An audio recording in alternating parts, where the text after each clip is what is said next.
টাকার অভাবে চিকিৎসা করতে পারছে না সপ্তম শ্রেণীর ছাত্রী ফাতিমা বেগম।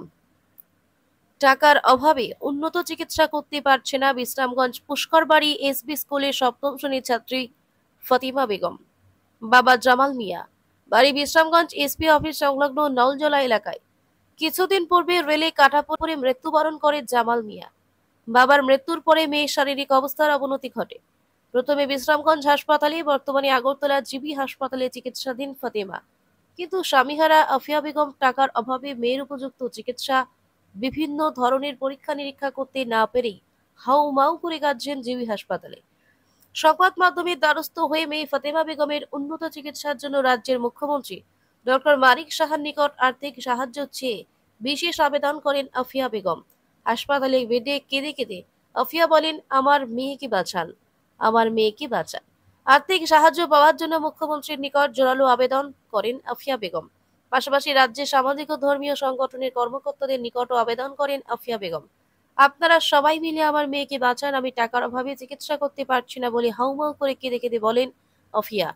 ফাতেমার অসুস্থতার খবর পেয়ে জিবি হাসপাতালে ছুটে যান ত্রিপুরা রাজ্য হজ কমিটির চেয়ারম্যান শাহু আলম মজুমদার, হজ কমিটির সদস্য জহিরুল হক, ত্রিপুরা রাজ্যিক ইমারাতি শরিয়া নাদওয়াতুত তামিরের সম্পাদক তথা ত্রিপুরা রাজ্য হজ কমিটির সদস্য মাওলানা জাকির হোসেন আল জলিলি সহ এক প্রতিনিধি দল। ছাত্রী ফাতেমা বেগম এবং তার মা আফিয়া বেগমের দুঃখের কাহিনী মনোযোগ দিয়ে শোনেন হজ কমিটির চেয়ারম্যান শাহু আলম সহ প্রতিনিধিরা। তাদের অর্থনৈতিক করুণ কথা শুনে শাহু আলম মজুমদার রাজ্যের মুখ্যমন্ত্রী ডক্টর মানিক সাহার নিকট ফাতেমা বেগমের উন্নত চিকিৎসার জন্য আর্থিক সাহায্য চেয়ে বিশেষ আবেদন করেন। পাশাপাশি সহৃদয়বান এবং সামাজিক সংগঠনের ব্যক্তিত্বদের ফাতেমার চিকিৎসায় সাহায্য করার জন্য আহ্বান করেন তিনি। সামনে আকস্মিক মৃত্যুতে দিশেহারা স্ত্রী আফিয়া বেগম। ফাতেমা এখন কোনো কিছু খেতে পারে না বলে জানিয়েছেন মা আফিয়া বেগম। দেখুন তাদের করুণ মুহূর্তের কিছু দৃশ্য। আগরতলা থেকে নিজস্ব প্রতিনিধি রিপোর্ট, ভিশন 24।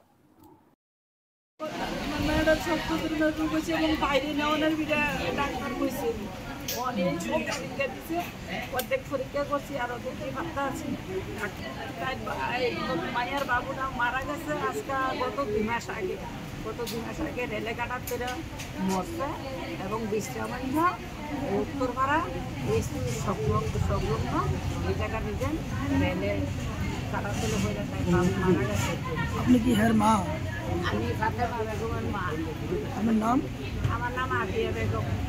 আমি সবার কাছে সাহায্য চাইতে আছি, মানিকবাবুর কাছে আমি মানিকবাবুর হেল্প চাইতে আছি, সাহায্য চাইতে আছি। আমার মেয়েটার যে রোগটা হয়ে গেছে, আমার যে কিছু সাহায্য সাথে করে আমার মেয়েটার যে আমি চিকিৎসাপত্র করে যে আমি বাড়িতে নিয়ে আমি ফিরে যেতে পারি। মানুষের কাছে আমি একটা সাহায্য চাই, হ্যাঁ, মুখ্যমন্ত্রীর কাছে আমি একটা সাহায্য চাই যাতে আমার মেয়েটারে আমি বাঁচাইয়া রাখতে পারি।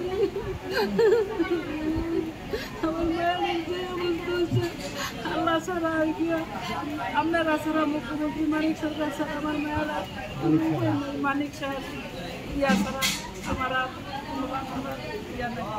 বর্তমানে জিবি হাসপাতালে আছি, female ward, unit 3, seat number 16। পেশেন্টের নাম ফাতেমা বেগম, 13 বছর, ফাদার্স জামাল মিয়া।